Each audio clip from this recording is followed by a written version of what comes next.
여러분 안녕하십니까? NBS 뉴스 24입니다. 지난해 국내 식품산업 출하액이 처음으로 90조 원의 벽을 돌파했습니다. 특히 가정간편식 판매액이 20% 넘게 늘어나며 성장을 견인한 것으로 조사됐습니다. 김인경 기자가 보도합니다. 최근 한국농촌경제연구원이 2019 식품산업 전망보고서를 발표했습니다. 보고서에 따르면 지난해 식료품과 음료 등의 식품제조업 출하액이 전년보다 2조 원 증가해 약 91조 원에 달할 것으로 보입니다. 식품제조업 출하액이 90조 원을 넘어선 것은 이번이 처음입니다. 2015년에 83조 9천억 원의 매출을 올려 80조 원을 돌파한 지 3년 만에 다시 90조 원의 벽을 넘어선 겁니다. 식품 분야별로 살펴보면 곡물 가공식품과 사료 및 조제식품, 그리고 과채 가공식품의 순으로 증가율이 두드러졌습니다. 음료의 출하액도 전년보다 4.5% 증가해 6조 8천억 원을 기록했습니다. 올해부터는 동남아 시장에서 음료에 무관세가 적용되면서 수출이 더 늘어날 것으로 보입니다.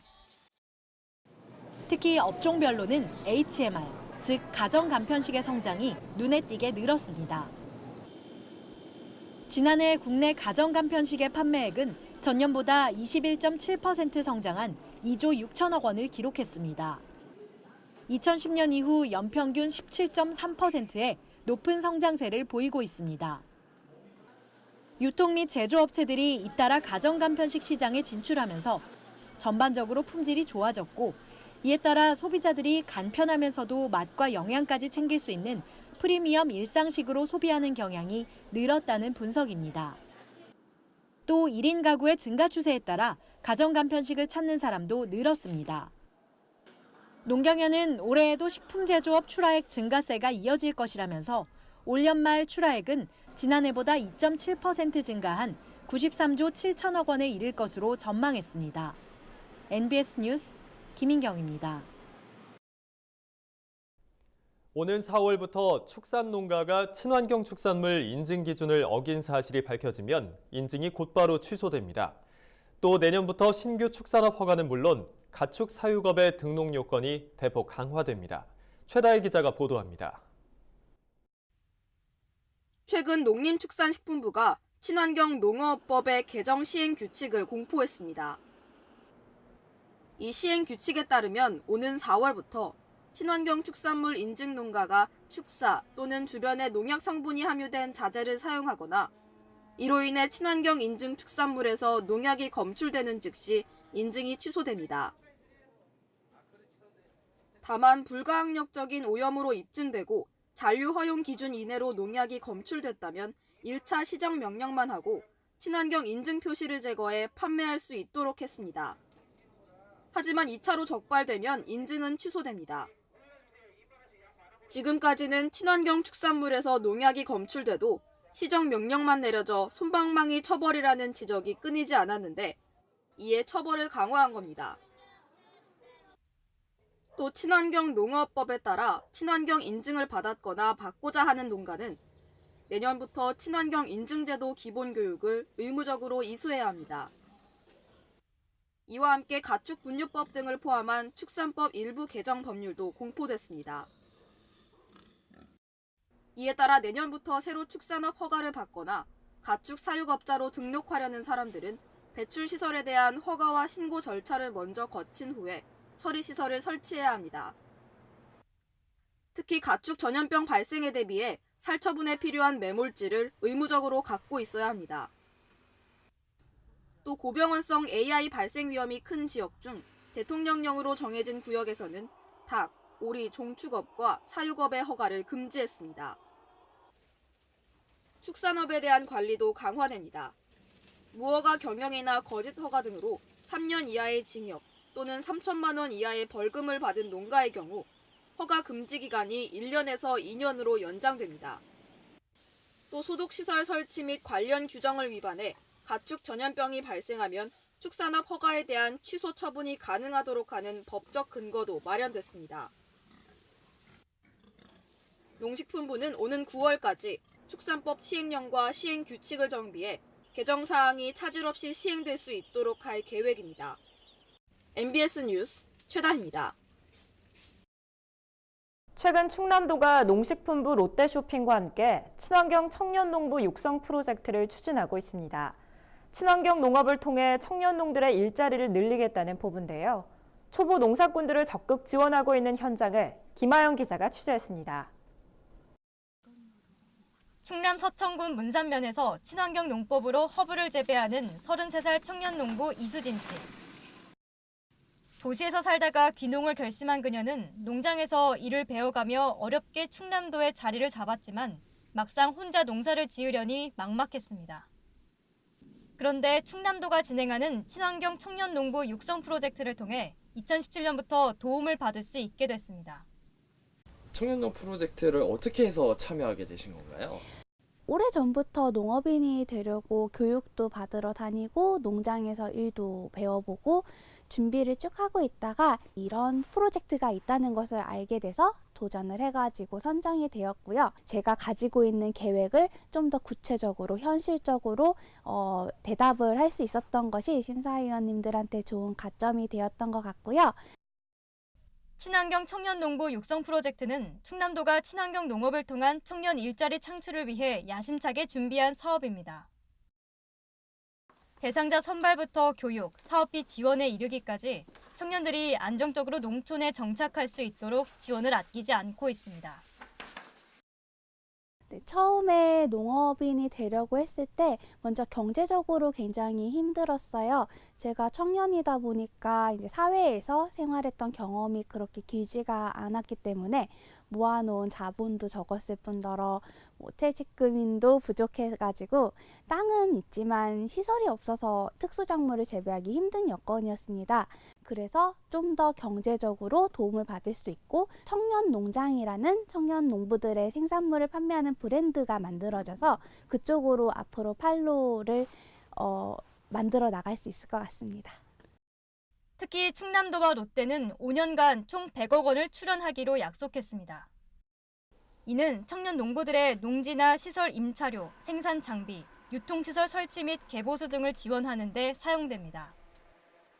또 청년 농들이 생산한 친환경 농산물 가운데 일부는 롯데슈퍼 전국 175개 매장에서 청년 농장 브랜드를 붙여 판매하고 있습니다. 프로젝트를 통해서 어떤 도움들을 혹시 받으셨나요? 친환경 청년 농부 프로젝트에서는 청년들한테 시설을 지원을 해줍니다. 지역에서 오랜 경험과 연륜과 지식을 가지고 계시는 멘토님들이 참여를 하셔서 꾸준히 농업 철학이라든가 친환경 농업에 대한 지식을 같이 전수받을 수 있다는 점에서 큰 장점이 되는 것 같습니다. 현재 충남도에는 친환경 청년 농부로 선정된 젊은이가 109명. 충남도는 2021년까지 총 210명의 청년 농부를 선발한다는 계획입니다. 친환경 청년농부 육성 프로젝트는 현재 친환경 농업인의 고령화가 심화되고 있는데 이 고령화에 대비하여 젊은 후계 농업인을 육성하고 있습니다. 지역의 친환경 지도자와 친환경 협회와 협력하여 앞으로 매년 약 50여 명씩 육성할 계획입니다. 이 같은 민관 합동 사업을 통해 앞으로 농촌에 활력을 불어넣어줄 청년 농들을 더 많이 볼 수 있을 것으로 기대됩니다. 시설이라든가 아니면 농장을 만들어 나가는 과정에서 시일이 굉장히 오래 걸릴 거라고 예상을 했었어요. 천천히 하자고 생각을 했지만 이렇게 사업을 통해 가지고 시설이 갖추어지는 바람에 제가 계획했던 것보다 훨씬 더 단축해서 농업인이 될 수 있었습니다. MBS 뉴스 김아영입니다. 최근 건조한 날씨가 지속되면서 전국적으로 산불 위험이 커지고 있습니다. 이에 따라 산림청은 산불 위기 경보를 관심에서 주의로 상향하고 각별한 주의를 당부했습니다. 오주석 기자입니다. 산림청이 최근 산불 재난 위기 경보를 관심에서 주의로 한 단계 높였습니다. 1월 초 산불 위기 경보가 주의 단계로 발령된 건 2007년 산불 재난 관리 체계가 정비된 이후 처음입니다. 지난해 가을부터 가뭄이 지속되면서 건조주의보가 한 달 가까이 지속되고 있는 데다 건조경보도 일주일째 이어지고 있기 때문입니다. 또한 전국 대부분 지역의 산불 위험 지수는 50일 이상으로 산불 발생 위험 또한 높은 상황입니다. 이에 따라 서울, 경기 및 강원 산간 지역을 포함한 동해안 전 지역과 대구, 부산 등 경상도 일부 지역에 건조경보가 발령 중입니다. 특히 강원도와 경북 동해안 지역은 강풍이 많이 불어 불이 나면 바람을 타고 빠른 속도로 번질 수 있기 때문에 더욱 주의해야 합니다. 실제로 올 초 강원도 양양에선 산불로 인해 20헥타르, 축구장 28개 면적의 산림이 불타기도 했습니다. 산불의 주 발생 원인은 등산객의 실화나 쓰레기 소각으로 인한 경우가 많아 주의가 필요합니다. 사실 산불이 산 깊은 곳에서 난다고 많이들 생각하시는데요. 그게 아니라 그 가장 많이 나는 곳은 그 산림에 인접한 농가들입니다. 그러니까 산 근처에서 농산 부산물을 태우시거나 아니면은 뭐 쓰레기를 태우시거나 이러면서 이제 산불이 많이 발생을 하거든요. 전국적으로 매우 건조합니다. 산림이라든가 산림 인접지 이런 데서 소각행위를 한다든가 담배를 피운다든가 아니면 주택에서 보일러 같은 거 화재도 많이 나는데요. 이제 안전관리 좀 잘 해주셔가지고 산불 예방이 되도록 이렇게 협조를 해주셨으면 고맙겠습니다. 산림청은 산불 감시 인력을 배치하고 드론 감시 카메라를 활용해 농촌과 산촌의 소각행위 등을 집중 단속할 계획입니다. MBS 뉴스 오수석입니다. 미국 농무부가 유전자 변형 농산물인 GMO를 사용한 식품의 표기 방안을 최종 확정했습니다. 생명공학식품이라는 뜻을 담아 제품 라벨에 B2라고 표기해야 하는 게 골자인데 이 표기법이 소비자에게 혼동을 줄 수 있다는 우려가 나오고 있습니다. 미국 농무부는 지난해 연말 국가 생명공학식품 표기 기준을 발표했습니다. 여기에는 유전자 변형 농산물인 GMO를 사용한 식품의 표기법 최종안이 담겼습니다. 소니 퍼듀 미 농무부 장관은 이번에 확립한 기준은 과거 주별로 표기법이 달라 소비자를 혼란스럽게 했던 문제를 해결할 수 있을 것이라고 말했습니다.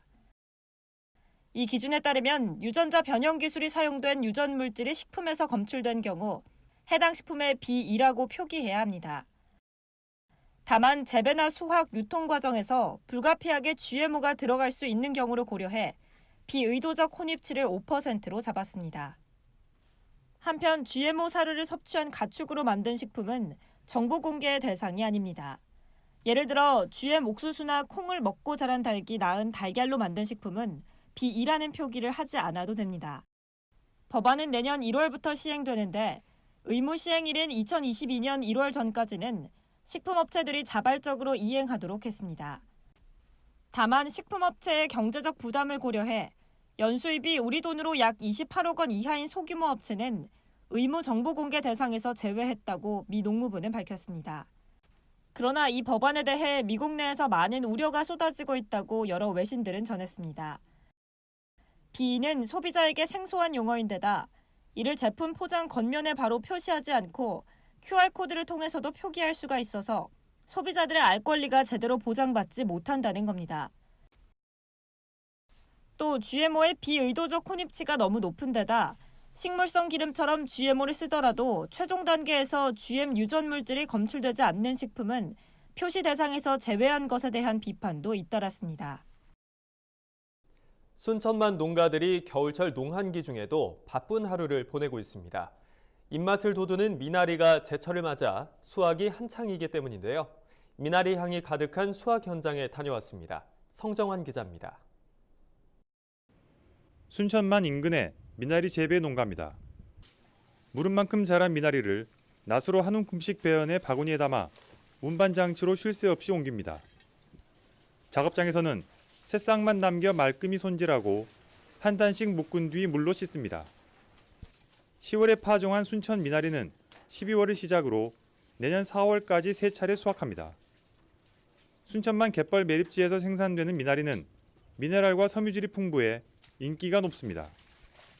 순천은 눈이 많이 내리지 않아 대규모 시설 하우스를 조성할 수 있고 생산량도 일정해 이맘때 재배된 미나리는 전국으로 팔려나갑니다. 또 시설 하우스 온도를 10도가량 유지해야 하는데 산이 많지 않고 일조량이 풍부해 재배 환경이 좋습니다. 천여적인 조건으로 일조량이 풍부해서 맛과 향이 좋고 타 지역 미나리보다 인기가 대단히 좋습니다. 순천시는 올해부터 인근 하천에서 하루 2,000톤가량 물을 공급해 고질적인 미나리 농가 물 부족 문제를 해소했습니다. 또 전체 미나리 농가 30헥타르 가운데 올해까지 6헥타르에서 친환경 인증을 받았습니다. 순천대학교로부터 농약 사용 등 까다로운 심사를 통과해 품질 신뢰도를 높였습니다. 이와 함께 특허청에서 지리적 표시 단체 표장을 받아 순천 미나리 이름을 다른 지역에서 쓸 수 없게 안전장치도 마련했습니다. 순천 특품인 미나리의 경쟁력 향상을 위하여 시설 현대화 및 품질 고급화에 집중 투자할 계획이며 농가들과 협력하여 전농가 친환경 인증으로 순천 미나리의 명성을 이어가겠습니다. 올해 순천 미나리는 킬로그램당 6,000원에 거래돼 연간 소득 40억 원가량이 기대되고 있습니다.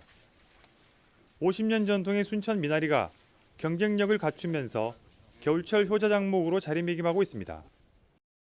헬로티비 뉴스 성정환입니다. 다음은 지역 뉴스입니다. 작년 여름에 발생한 이례적인 폭염으로 인해 충남에서 생산된 쌀의 무게와 도정 수율이 감소한 것으로 나타났습니다. 충남도 농업기술원에 따르면 삼광 등 5개 벼 품종의 현미 천립 중, 즉 현미 1000개의 무게가 수확기 기준 21.5g으로 평년보다 1.7g 감소했습니다. 이에 따라 현미를 도정해 쌀이 되는 도정 수율도 1% 이상 줄어들 것으로 내다봤습니다. 농업기술원은 쌀알이 익어가는 8월 중순부터 9월 하순 사이 평균 기온이 평년보다 1.7도 높았다며 기온이 높은 조건에서 벼가 익게 되면 쌀알이 가벼워져 품질이 떨어진다고 설명했습니다. 강원 횡성군이 횡성한우 브랜드 단일화를 3월까지 유보하기로 했습니다. 횡성군이 횡성한우 브랜드를 사용하지 않는 축산농가는 지원하지 않겠다고 한 방침에 대해 일부 농민들이 우려하고 있는 상황이라 브랜드 단일화가 잠시 유보된 겁니다. 하지만 횡성군은 상당수의 축산농가와 생산단체들이 브랜드 단일화에 동의하고 있고 횡성한우 보호와 경쟁력 유지를 위해서도 단일화는 반드시 필요하다며 기존 정책에는 변함이 없을 것이라는 입장입니다. 부산 국립다름산 자연휴양림이 지역민들과 함께 농특산물 판매장을 운영하기로 했습니다. 다름산 자연휴양림은 지역 주민의 일자리 창출과 사회발전, 주민소득 증대를 위해 인근 산촌마을인 중리마을과 업무 협약을 체결하고 농특산물 판매장 운영을 지원하기로 했습니다. 자연휴양림은 또 중리마을과 협력해 사업 모델을 개발 육성하고 이와 연계된 산촌 휴양 상품을 합리적인 가격에 공급한다는 계획입니다. 경기 이천시 농업기술센터는 2019학년도 이천농업생명대학 신입생을 모집합니다. 이천시에 주소를 두고 있고 농업 분야에 관심 있는 시민은 누구나 지원이 가능합니다. 개설학과 가운데 생활농업과는 정원이 45명으로 귀농하는 도시민을 위한 기초 영농재배 기술을 배울 수 있습니다. 또한 친환경 농업과는 40명, 농업 마케팅과에서도 30명을 모집합니다. 입학 원서는 2월 1일까지 이천농업기술센터와 읍면동 사무소에서 접수할 수 있습니다. 다음은 최상구 농민신문 논설실장의 뉴스 논평입니다. 농지연금 가입이 큰 폭으로 늘면서 고령 농가의 노후 수단으로 인기를 끌고 있습니다. 한국농어촌공사에 따르면 2018년 12월 31일을 기준으로 농지연금에 가입한 고령 농민은 2,652명으로 전년보다 43.5%나 늘었습니다. 누적 가입자 수 1만 1,283명으로 지난해 6월 1만 명을 돌파한 이후 가파른 증가세가 이어지고 있습니다. 이는 현재 판매되는 비슷한 연금 상품 가운데 최고 수준의 혜택을 주고 연금 가입 후에도 직접 농사를 지을 수 있기 때문이라고 합니다. 이달 11일 신규 가입자부터는 연금액 산정 기준인 농지의 감정평가액 반영률이 현행 80%에서 90%로 상향 조정돼 월 연금액이 지금보다 최대 20% 이상 늘어납니다. 농지연금 가입 증가세가 당분간 계속될 것으로 보는 이유입니다. 그러나 농지연금 가입 증가에 안심하기에는 아직 이릅니다. 농지연금 누적 가입자 1만 2천여 명은 전체 고령 농가의 2.4%에 불과합니다. 여전히 고령 농가 가운데 극히 일부만 농지연금에 가입했다는 뜻입니다. 더욱이 농지연금에 가입했다가 중도 해지하는 농민도 늘고 있습니다. 2011년 55명이던 중도 해지 농민은 2017년엔 751명으로 늘었고 지난해 8월 말 기준으로는 누적 해지자는 3,468명에 달했습니다. 이는 지난해 말 누적 가입자의 30%를 넘는 수치입니다. 농지연금을 해지하는 첫 번째 사유로 자녀 반대나 농지 상속 등 자녀 문제가 꼽힌 점도 눈여겨봐야 합니다. 현재 우리 농촌은 유례없이 빠른 고령화를 겪고 있지만 농민들의 노후 대비 속도는 더디기만 합니다. 농민 가운데 7, 80%는 사실상 노후 준비가 안 된 상태입니다. 이러다 보니 소득 부족에 시달리는 고령 농가가 많고 이들은 항상 생활 불안을 느끼고 있습니다. 이런 상황에서 농지연금 가입자가 큰 폭으로 늘어나는 것은 반가운 일임에 틀림이 없습니다. 하지만 3% 미만의 가입률로는 고령 농가의 생활 안정을 달성하기에는 역부족입니다. 농지연금과 함께 국민연금 같은 공적 연금을 더욱 확충하고 고령 농가에 맞는 소득 대책도 필요합니다. 무엇보다 자식들의 반대로 농지연금을 중도 해지하는 농가가 없도록 다양한 상품 개발과 홍보 강화 등 관련 대책을 마련해야 합니다. 감사합니다. 저희가 준비한 소식은 여기까지입니다. NBS 뉴스 24 마칩니다. 함께해 주신 여러분 고맙습니다.